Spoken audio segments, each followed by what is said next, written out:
Hello dear friends, welcome to our channel. Chapter number 2 हम पढ़ रहे हैं एक्सपोर्ट डिस्ट्रीब्यूशन एंड प्रमोशन से रिलेटेड। नाउ अभी आज रहेगा हमारा लेक्चर नंबर 5। सो अभी हमने लास्ट सेशन में शुरू किया है लॉजिस्टिक के बारे में पढ़ना। ठीक है, लॉजिस्टिक्स के क्या क्या कंपोनेंट्स होते हैं वो सारे हमने देखे थे। जैसे कि ट्रांसपोर्ट होता है, मटेरियल हैंडलिंग था, इन्वेंट्री मैनेजमेंट था, एक्सेट्रा एक्सेट्रा, वो सारी चीज़ें हमने वहाँ देखी ना। अभी इस टॉपिक में हमें पढ़ना है ट्रांसपोर्ट के बारे में, मोड्स ऑफ ट्रांसपोर्ट, उसका सिलेक्शन क्राइटेरिया हमें यहाँ पे पढ़ना है। सो अभी जब भी हम एक्सपोर्ट की बात कर रहे हैं, सो एक्सपोर्ट हम अलग अलग मोड्स से कर सकते हैं। ठीक है, एक जगह से गुड्स दूसरी जगह अलग अलग तरीक़ों से जा सकते हैं। अभी कौन से है वो मोड्स? सबसे पहले तो एक तो एयर होगा, वाटर है, ठीक है, रेल है एंड रोड है। 4 ऑप्शंस होते हैं एक्सपोर्टर के पास। चारों में से वो उसको जो भी सूटेबल है वो सिलेक्ट करके फिर एक्सपोर्ट कर सकता है। सो अभी ये चारों में से सिलेक्ट कौन सा करना है, वही हमें सिलेक्शन क्राइटेरिया इस टॉपिक में पढ़ना है। ठीक है, काफ़ी सारे फैक्टर्स एक्सपोर्टर कंसीडर करेगा, जैसे उसका प्रोडक्ट कौन सा है, ठीक है, फ्रेजाइल है या कैसा है, पेरिशेबल है, ड्यूरेबल है, कैसा है, बहुत बड़ा कंसाइनमेंट जा रहा है या स्मॉलर क्वांटिटी में गुड्स जा रहा है, सामने वाली कंट्री की कंडीशन कैसी है, एक्सेट्रा एक्सेट्रा, बहुत सारी चीज़ें कंसीडर करनी होगी एक्सपोर्टर को। तब जाके वो डिसाइड कर पाएगा कि कौन से मोड से उसे ट्रांसपोर्ट करना है। सो अभी शुरू करते हैं। सबसे अभी यहाँ पे उन लोगों ने हमें कुछ एक्सप्लेनेशन दिया हुआ है। In international trade there are mainly 4 modes of transports, namely road, sea, rail and air. ठीक है, now it is necessary for companies to choose the right mode of transport to ensure that the goods reach to the buyers in proper condition and at the right time. ठीक है, हम क्या सबसे पहले तो देखते हैं कि हमारा जो कंसाइनमेंट है वो सही टाइम पे पहुंच जाए बायर के पास, क्योंकि उसने जो टाइम बोला है उसके बाद भेजने का कोई मतलब नहीं है। ठीक है, वो रिजेक्ट हो जाएगा वहाँ पे। सो सबसे पहले तो ऑन टाइम पहुँचना चाहिए, सेफली पहुँचना चाहिए, ये सारी चीज़ें हमें कंसीडर करनी है। साथ में ही हमें कॉस्ट भी देखनी है ना, ऐसा नहीं है कि ऑन टाइम भिजवाने के चक्कर में हमारी कॉस्ट बढ़ रही है। सो काफ़ी सारी चीज़ें कंसीडर करनी होगी। Now in case of certain products there is only one mod of transport which is feasible. ठीक है, कुछ कुछ प्रोडक्ट्स होंगे ऐसे जहाँ पे तुमको ज़्यादा दिमाग नहीं लगाना है, एक ही मोड सिलेक्ट करना होगा। जैसे हम कहें कि बहुत इमरजेंसी कोई प्रोडक्ट हमें एक्सपोर्ट करना है, जैसे कोई मेडिसिन वगैरह बहुत ही अर्जेंट है, सो फिर हमें एयर ट्रांसपोर्ट ही सिलेक्ट करना होगा। उसमें हम बाय वे ऑफ सी नहीं जा सकते, रेल रोड नहीं सिलेक्ट कर सकते। For instance in case of export of diamonds air transport is more feasible. अब यहाँ पे उन लोगों ने डायमंड का एग्जांपल दिया, तो डायमंड के केसेस में मोस्टली एयर ट्रांसपोर्ट ही सूटेबल होता है। However in case of several products alternative modes of transport are possible, therefore there is need to select best mode of transport considering the time factor, freight charges etcetera. Now in order to select the best alternatives, company hiring the shipper must evaluate the following factors. अभी कौन कौन से factors consider किए जाएंगे? सबसे पहला आता है लॉजिस्टिक फैसिलिटी। लॉजिस्टिक फैसिलिटी सबसे पहले तो चेक करना है। ठीक है, the export firm must consider the logistic feasibility to consider the right mode of transport.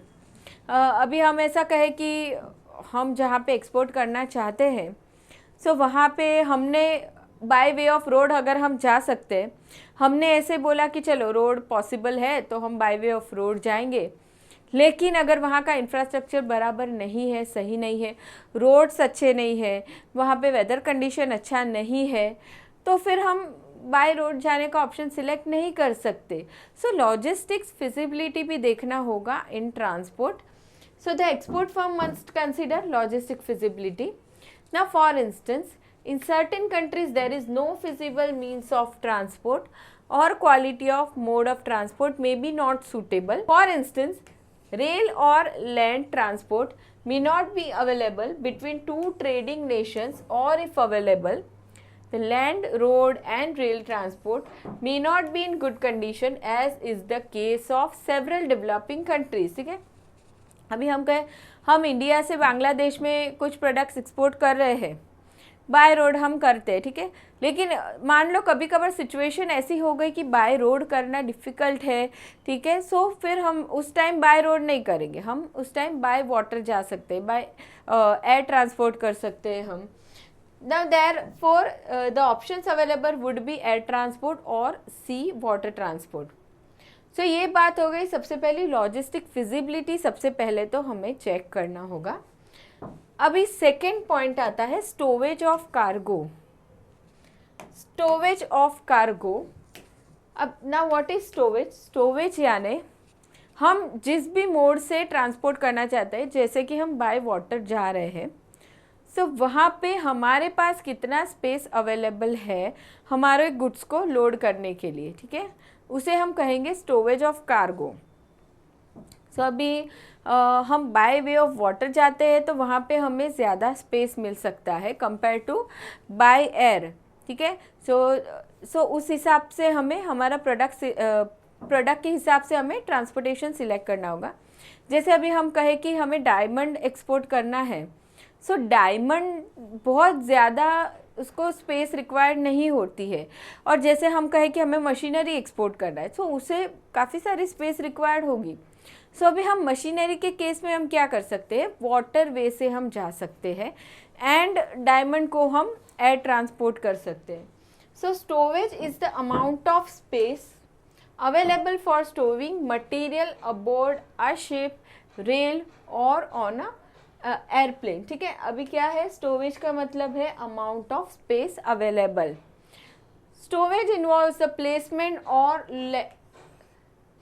loading of cargo, placement or loading of cargo in an aircraft or on the rail or on ship in such a way that it gives maximum space usage and allows easy access to the cargo at the point of offloading. देखिए, ये एक बात हमेशा ही ध्यान में रखनी होगी, easy access होना चाहिए while offloading the goods. अभी यहाँ से तो हमने शिप में, मान लो हम वाटरवे से जा रहे हैं, हमने शिप में लोड कर दिया है गुड्स, लेकिन जहाँ पे गुड्स पहुँचेगा सो वहाँ पे ऑफलोडिंग भी इजी होना चाहिए, या फिर इमरजेंसी सिचुएशन में कभी ऑफलोडिंग करना पड़े तो वो इजी होना चाहिए. उस तरीके से एक्सपोर्टर सोचेगा, स्टोरेज ऑफ द कार्गो के बारे में वो सोचेगा. For example, an exporter who wants to export goods from Mumbai to Shanghai in China in several containers may select sea transport as compared to air transport because container shipping provides huge space at lower freight rates. Of course, अभी उसे क्या करना है, containers में बहुत ज़्यादा सामान भेजना है तो उसके लिए वाटर ट्रांसपोर्ट ही ईजी रहेगा. उस समय एयर ट्रांसपोर्ट में स्टोरेज ऑफ कार्गो यानी कि स्पेस अवेलेबल कम हो जाएगा उसके लिए. जितना बाय वे ऑफ सी जाएगा तभी स्पेस मिलेगा उसे, उतना एयर में नहीं मिलेगा. सो उस हिसाब से सिलेक्शन करना होगा. सो ये बात हो गई storage of cargo. Next is value of goods. Value of goods, ठीक है, हम जिस तरीके का प्रोडक्ट भेज रहे हैं उसकी वैल्यू क्या है. जैसे हम कहें कि हम डायमंड भेज रहे हैं, ज्वेलरी का एक्सपोर्ट कर रहे हैं, सो हाई वैल्यू गुड्स है, ठीक है, या फिर हम वेजिटेबल भेज रहे हैं, फ्रूट्स भेज रहे हैं, या कोई और प्रोडक्ट है, ठीक है, फर्नीचर है, हैंडीक्राफ्ट है, सो उसकी वैल्यू अलग होगी. सो उस हिसाब से हमें सिलेक्शन करना होगा. हम कैसे जाएंगे, एयर ट्रांसपोर्ट से जा रहे हैं, वाटर है, रेल है, हम क्या सिलेक्ट कर रहे हैं. So freight charges in air transport is more costly as compared to land transport and the least expensive is the sea transport. Air transport में हमेशा ही चार्जेस ज़्यादा ही होते हैं, ठीक है, कंपेयर टू वाटर या फिर रेल या रोड, ये हमें सबको पता है. सो अभी हमें क्या करना है, हाई वैल्यू गुड्स अभी हम जब देखते हैं, ज्वेलरी भेजना है या डायमंड भेजना है या कोई मेडिसिन वगैरह है जिसकी वैल्यू बहुत हाई है, तो एयर ट्रांसपोर्ट को सिलेक्ट किया जाएगा. एंड बाकी अगर हाई वैल्यू गुड्स नहीं है तो सी ट्रांसपोर्ट से हम कर सकते हैं, ठीक है. मोस्टली ज़्यादातर एक्सपोर्ट सी ट्रांसपोर्ट से ही किया जाता है. Thus, if merchandise is of low value and is large quantity, it is better to avoid air transport and instead select sea transport. However, air transport is viable mode of transporting precious minerals or items such as diamonds. कि ये बात हो गई value of goods की. Next one is shipping quantity. अभी यहाँ पे quantity की बात हो रही है कि तुम लार्ज क्वांटिटी में एक्सपोर्ट कर रहे हो या स्मॉलर क्वांटिटी में. ठीक है, क्योंकि जब भी हम एक्सपोर्ट करते हैं तो काफ़ी सारे पोर्ट पे भी हमें काफ़ी सारे एक्सपेंसेस पे करने होते हैं. सो वो सारे चीज़ें भी ध्यान में रखनी होगी, फ्रेट चार्जेस भी देखना होगा. तो अगर हम लार्जर क्वांटिटी एक्सपोर्ट करना चाहते हैं सो उस समय हम क्या करेंगे, सी ट्रांसपोर्ट से हम जा सकते हैं. ठीक है, so an exporter must consider the volume and weight of consignment. If the export quantity of consignment is large the exporter may choose sea transport. बहुत ज़्यादा बल्क में तुम कर रहे हो एक्सपोर्ट तो बाय सी तुम करो, क्योंकि वहाँ पे पोर्ट चार्जेस में भी तुम्हें फ़ायदा मिलेगा, वहाँ पे लोडिंग अनलोडिंग ट्रांसपोर्ट सारी चीज़ों में बेनिफिट होगा. If the export quantity of one consignment is low the exporter may choose air transport depending upon the nature and value of goods. अगर कम क्वांटिटी में गुड्स जा रहा है तो एयर ट्रांसपोर्ट से हम भेज सकते हैं. Now next is perishability of cargo. Perishability of cargo, perishable goods जो रहेगा, फ्रूट्स है, वेजिटेबल्स है, ठीक है, फ्रूट्स वेजिटेबल मिल्क वगैरह, मिल्क प्रोडक्ट्स है, ये सारी ही जो चीज़ें हैं उन्हें जल्दी भेजना ज़रूरी है. ठीक है, कुछ मेडिसिन्स भी ऐसी होती है जिन्हें बहुत जल्दी पहुंचाना ज़रूरी है. सो उस समय हम क्या सोचेंगे कि इसे हम जल्दी ही ट्रांसपोर्ट कर दें. तो हम एयर ट्रांसपोर्ट से भी कर सकते हैं, या अगर किसी सिचुएशन में बाय रोड या बाय रेल हम जा सकते हैं तो वो भी हम सिलेक्ट करेंगे. So when the cargo is perishable, it would be better to export the goods through air transport. Sea transport is less preferred due to longer transit times. The perishable cargo may get spoiled. Of course, ज़्यादा time लगेगा तो product खराब हो जाएगा. There is no better option than air freight, although in case of short routes, ground transportation is often a good choice. ठीक है, अगर हमारी नेबर कंट्री है एंड वहाँ पे हम बाय रोड या बाय रेल भी जल्दी से पहुँचा सकते तो हम उसे भी सिलेक्ट कर सकते हैं. Now maritime transport is less than optimal in case of perishable goods due to transit times which tend to be longer and may reduce the cargo's commercial life cycle. Cargo's commercial life cycle यानी कि वो product कब तक तुम्हारे लिए revenue generate करेगा वो हम देखेंगे. जैसे कि हम फ्रूट एक्सपोर्ट कर रहे हैं, सो फ्रूट ख़राब होने लग गए तो फिर कोई ख़रीदेगा नहीं, फिर उसकी कमर्शियल लाइफ ख़त्म, वो रेवेन्यू जनरेट नहीं करेगा फिर. ठीक है, सो उसकी कमर्शियल लाइफ है तब तक उसे हमें एक्सपोर्ट कर देना ज़रूरी है. सो उस केस में हम मैरीटाइम ट्रांसपोर्ट यानी कि बाय वे ऑफ वाटर हम नहीं जाएंगे. Land transport use for short distances may be well suited for perishable cargo. Now next one is urgency of buyer.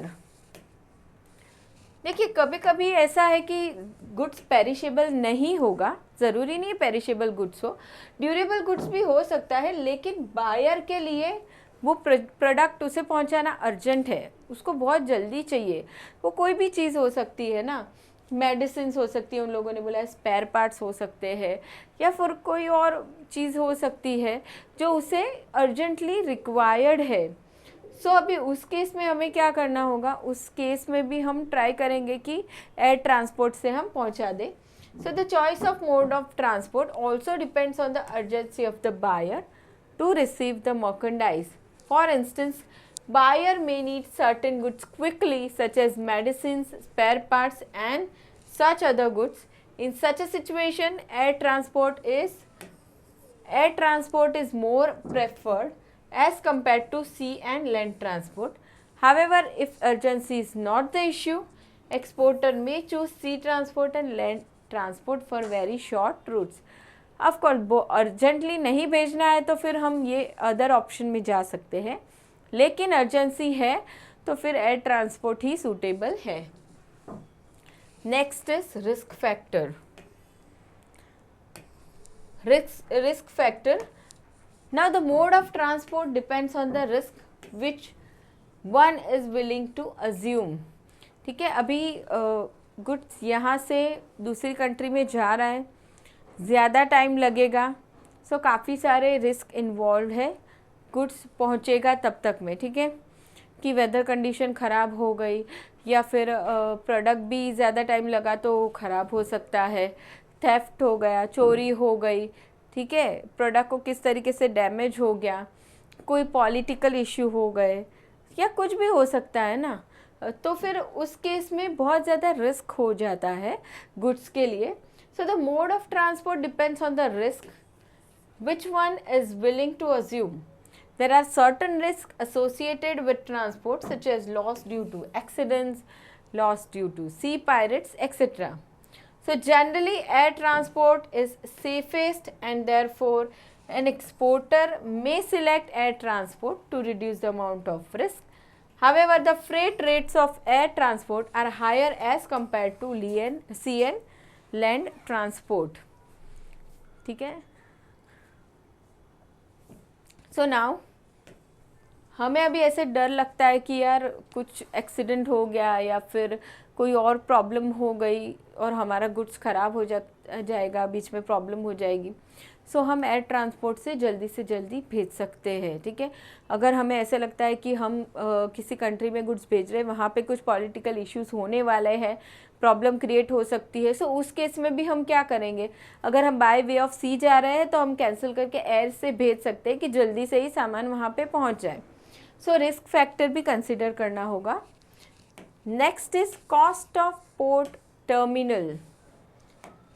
Cost of port terminals, देखिए यहाँ पे भी पोर्ट्स पे भी काफ़ी सारे कॉस्ट इन्वॉल्व होते हैं। ठीक है, सो अभी क्या होगा कि हमें वो खर्चे भी कंसिडर करने होंगे एक्सपोर्ट करते समय। अभी तुम बहुत सारे लार्ज क्वांटिटी में एक्सपोर्ट कर रहे हो, ठीक है, तो फिर तुम्हारे लिए वो जो एक्सपेंसेस होंगे उसको तुम अच्छे से बेयर कर सकते हो, उसमें ज़्यादा प्रॉब्लम नहीं है। तुम स्मॉलर कंसाइनमेंट भेज रहे हो और फिर पोर्ट पे तुम्हारे जो एक्सपेंसेस हो रहे हैं वो तो बहुत ज़्यादा बढ़ रहे हैं, मतलब इनकम ज़्यादा नहीं हो रही है, सामने तो खर्चे बढ़ रहे हैं, सो वो भी तुम्हें फैक्टर कंसिडर करना होगा। So an exporter must consider the cost of port, air and sea, terminal and the cost of bonded warehouses। देखिए जब भी हमारा सामान पहुँचेगा वहाँ पे, सो सबसे पहले वहाँ पे बॉन्डेड वेयरहाउस में स्टोर होगा। ठीक है, सो उसके भी कॉस्ट लगेंगे। So the cost vary from country to country, सारी कंट्री के लिए अलग अलग हो सकते हैं। ठीक है, तुम बांग्लादेश एक्सपोर्ट कर रहे हो, जर्मनी कर रहे हो, जापान कर रहे हो, सारी ही कंट्रीज़ के लिए कॉस्ट डिफरेंट होंगे। Now generally the port terminal cost are highest and therefore it is not advisable to ship smaller consignment through sea transport. देखिए टर्मिनल के ही काफ़ी सारे कॉस्ट लगने वाले, तो तुम बहुत स्मॉल क्वांटिटी में एक्सपोर्ट कर रहे हो तो फिर सी ट्रांसपोर्ट से नहीं करना है। Minimum port terminal fees are charge irrespective of quantity of cargo. ठीक है, वो लोगों के जो मिनिमम चार्जेस पे करने वो तो पे करने ही पड़ेंगे, भले ही तुम स्मॉल क्वांटिटी में जा रहे हो। तुम ऐसा नहीं बोल सकते कि हमारे तो थोड़ा ही क्वांटिटी है तो हम चार्जेस हमारे लिए कम कर दो, वो लोग ऐसा नहीं करेंगे। जो मिनिमम है तुमको पे करना ही है। सो उस केस में क्या कर सकते हैं, हम एयर कार्गो में जा सकते हैं। So the air cargo terminal represents moderate cost which are reduced if the merchandise is shipped through airplane quickly. देखिए यहाँ पे भी कॉस्ट तो लगती है लेकिन मॉडरेट होगी, बहुत ज़्यादा नहीं होगी। तो तुम्हारा कंसाइनमेंट स्मॉलर क्वांटिटी है तो तुम बाय एयर कर सकते हो।